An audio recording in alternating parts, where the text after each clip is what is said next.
விவோவோட T3 ultra வந்து September 12 வந்து launch பண்ண போறாங்க. இந்த போன்ல என்னென்ன ஸ்பெசிபிகேஷன் கொடுத்துருக்காங்க அண்ட் என்னோட ஒரு ஒப்பீனியன் வந்து ஷேர் பண்றேன். வீடியோ பிடிச்சிருச்சுன்னா லைக் பண்ணுங்க, சேனலுக்கு சப்ஸ்கிரைப் பண்ணிருங்க. இந்த விவோவோட T3 சீரிஸ் எல்லாமே இப்ப பாத்தீங்கன்னா V40 சீரிஸை ரீபிராண்ட் பண்ணி லான்ச் பண்றாங்க. ஒரு பக்கம் ஐகோ வந்து பண்ணிட்டு இருக்காங்க, இன்னொரு பக்கம் விவோட T3 சீரிஸ் வந்துட்டு இருக்கு. இப்ப விவோட T3 அல்ட்ரா மேபி இது ஐகோல ஒரு போனா வரது கூட வாய்ப்பு வந்து இருக்கு. வெயிட் பண்ணி வந்து பார்க்கலாம். சோ இந்த T3 அல்ட்ரா வந்து விவோ V40 ப்ரோவோட ஆல்மோஸ்ட் ஒரு ரீபிராண்ட்னா கேமரா மட்டும் தான் கொஞ்சம் மாத்திருக்காங்க. மற்றபடி ஆல்மோஸ்ட் சிமிலர் ஸ்பெசிபிகேஷன் கொடுத்துருக்காங்க. First build quality and design பாத்தீங்கன்னா ரொம்ப நல்லா இருக்கு. ஒரு கிளாஸ் பில்ட் தான் வந்து யூஸ் பண்ணிருக்காங்க. அண்ட் கார்னர்ல அலுமினியம் வந்து கொடுத்துருப்பாங்க. ஸோ கொஞ்சம் நல்லா இருக்கும் யூஸ் பண்றதுக்கு. IP68 ரேட்டிங் இருக்கு. 7.5 mm திக்னஸ் கொடுத்துருக்காங்க. வெயிட் பாத்தீங்கன்னா 195 கிராம் கிட்ட வந்திருக்கும். பட் ஆனா ஒரு நல்ல ஸ்லிம்மான போனா உங்களுக்கு வந்து கொடுத்துருப்பாங்க. அண்ட் போனோட டிஸ்பிளே கர்வ் ஆகிறதுனால உங்களுக்கு அந்த யூசர் எக்ஸ்பீரியன்ஸ் ரொம்பவுமே பெட்டரா வந்திருக்கும். அண்ட் கலர் ஆப்ஷன்ஸ் பார்க்கும்போது கூட 2 கலர் ஆப்ஷன்ஸும் வந்து இருக்கு. ரொம்ப நல்லா இருக்கு. ஸோ ஓவராலா பில் குவாலிட்டியும் சரி, டிசைனும் சரி ரொம்ப நல்லா பண்ணியிருக்காங்க.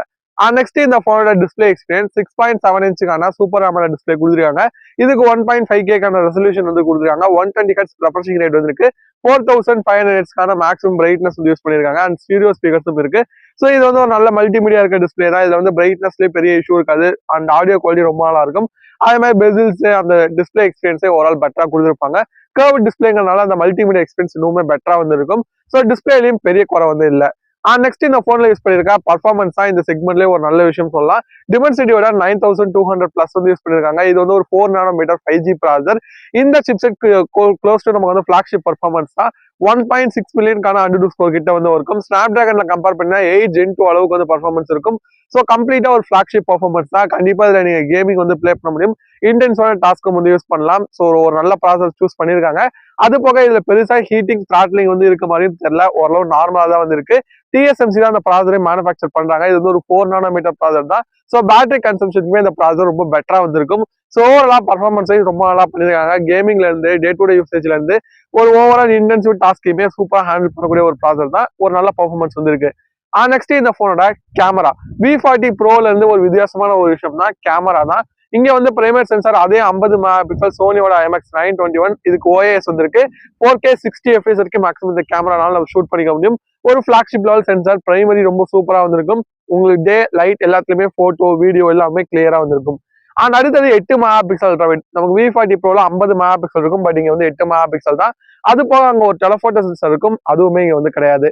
அண்ட் செல்ஃபி கேமரா இங்கேயுமே 50 மெகாபிக்சல் கொடுத்துருக்காங்க. இதனாலுமே 4K 60 FPS ரெக்கார்ட் பண்ண முடியும். ஸோ கேமரா பொறுத்த வரைக்கும் அந்த அல்ட்ரா வைட்லும் டெலபோட்டோலையும் தான் ஒரு காம்ப்ரமைஸ் இருக்கு V40 ப்ரோ கம்பேர் பண்ணும்போது. மற்றபடி அந்த ஃபீச்சர்ஸா இருக்கட்டும், பிரைமரி சென்சாரா இருக்கட்டும், செல்ஃபி கேமராவா இருக்கட்டும் எல்லாமே நல்லா கொடுத்துருக்காங்க. ஸோ நீங்க டீசென்டான கேமரா அவுட்புட் எதிர்பார்த்தீங்கன்னா உங்களுக்கு ரொம்பவுமே சூப்பரான அவுட்புட் கிடைக்கும். ஸோ அந்த டெலபோட்டோவும் அல்ட்ரா வைடும் தான் கொஞ்சம் கம்மியா இருக்கும். மற்றபடி பிரைமரியும் செல்ஃபியும் ரொம்ப சூப்பரா கொடுத்துருப்பாங்க. அண்ட் வீடியோ குவாலிட்டியுமே ரொம்ப நல்லா இருக்குன்னு நம்ம எக்ஸ்பெக்ட் பண்ணலாம். நெக்ஸ்ட் இந்த போனோட பேட்டரி அண்ட் சார்ஜிங் ஸ்பீட் நீங்க 5500 mAh பேட்டரி 80 வாட்கான ஃபாஸ்ட் சார்ஜிங் சப்போர்ட்டும் கொடுத்துருப்பாங்க. பாக்ஸ்குள்ளே சார்ஜரும் வந்து கிடைச்சிடும். அதுவுமே ஒரு பாசிட்டிவ் தான். அண்ட் இந்த பேட்டரி ரொம்ப சூப்பரா ஆப்டிமைஸ் பண்ணிருப்பாங்க. 4 nm ப்ராசர் தான் உள்ள வந்திருக்கு. அதுவும் ஒரு ஃபிளாக்ஷிப் லெவல் ப்ராசருங்கிறனால பேட்டரி கன்சப்ஷனுமே ஓரளவு கரெக்டா பண்ணிருப்பாங்க. ஸோ ஈஸியா உங்களுக்கு 1 டே பேட்டரி பேக்கப் வந்து கிடைச்சிடும். ஸோ அது சார்ஜிங் ஸ்பீடுமே ரொம்ப டீசெண்டா வந்திருக்கும். ஸோ ஈஸியா நீங்க 1 ஹவர்க்குள்ள சார்ஜ் பண்ணிக்க முடியும். ஸோ அது வந்து ஒரு பாசிட்டிவான விஷயம் தான். ஸோ பேட்டரி சார்ஜிங் ஸ்பீட் ரொம்ப நல்லா இருக்கு. And software Android 14 based on WatchOS 14 தான். கொஞ்சம் ப்ளோட்வேர் வந்து இருக்கும், ஆட்ஸும் வந்து இருக்கும். மற்றபடி ஒரு நல்ல ஃபீச்சர்ஸ் இருக்க UI தான். உங்களுக்கு பிடிக்குமாங்கிறத கமெண்ட் செக்ஷன்ல லீவ் பண்ணுங்க. RAM அண்ட் ஸ்டோரேஜ் பாத்தீங்கன்னா பேஸ் ரேட் வந்து 8GB RAM 256GB ஸ்டோரேஜ் இருக்கும். அடுத்து 12GB RAM 256GB storage, 12GB RAM 512GB storage வந்து கொடுத்துருப்பாங்க. DDR5 RAM UFS 3.1 ஸ்டோரேஜ் வந்து யூஸ் பண்றாங்க. அது வந்து ஒரு பாசிட்டிவ் தான். ஸோ பிரைசிங் பாத்தீங்கன்னா இந்த போன் 33,000 ரூபாய்க்கு வந்து 8256 வரலாம் அப்படிங்கிற மாதிரி ஒரு டாக் இருக்கு. ஸோ அந்த பிரைஸ் செக்மெண்ட்டுக்கு இந்த போன் ஒர்த்தான்னு கேட்டீங்கன்னா பர்ஃபார்மன்ஸ் பாயிண்ட் ஆஃப் வியூல பார்க்கும்போது ரொம்பவே ஒரு சூப்பரான போன் வந்து சொல்லலாம். ஸோ கேமராவுமே நல்லா இருக்கு. மற்றபடி டிஸ்பிளே, பேட்டரி இது எல்லாமே ஆல்ரவுண்டிங்கா சூப்பரா பண்ணிருக்காங்க. V40 ப்ரோக்கும் இந்த போனுக்கும் கேமரா மட்டும் தான் ஒரு வித்தியாசம். பிரைஸ் டிஃபரன்ஸ் தான் கொஞ்சம் பெருசா தான் இருக்கும் நான் எக்ஸ்பெக்ட் பண்றேன். ஸோ அதை கன்சிடர் பண்ணீங்கன்னா இந்த T3 அல்ட்ரா ரொம்பவும் ஒரு நல்ல போனா வந்திருக்குங்கிறது என்னோட பாயிண்ட் ஆஃப் வியூ. உங்களுக்கு என்ன தோணுது அப்படிங்கறத கமெண்ட் செக்ஷன் லீவ் பண்ணுங்க. ஒரு 35K கிட்ட வந்துச்சுன்னா இந்த போன் நீங்க கன்சிடர் பண்ணுவீங்களா அப்படிங்கறத லீவ் பண்ணுங்க. வீடியோ பிடிச்சிருச்சுன்னா லைக் பண்ணுங்க, சேனலுக்கு சப்ஸ்கிரைப் பண்ணிருங்க. தேங்க்யூ ஃபார் வாட்சிங். பை.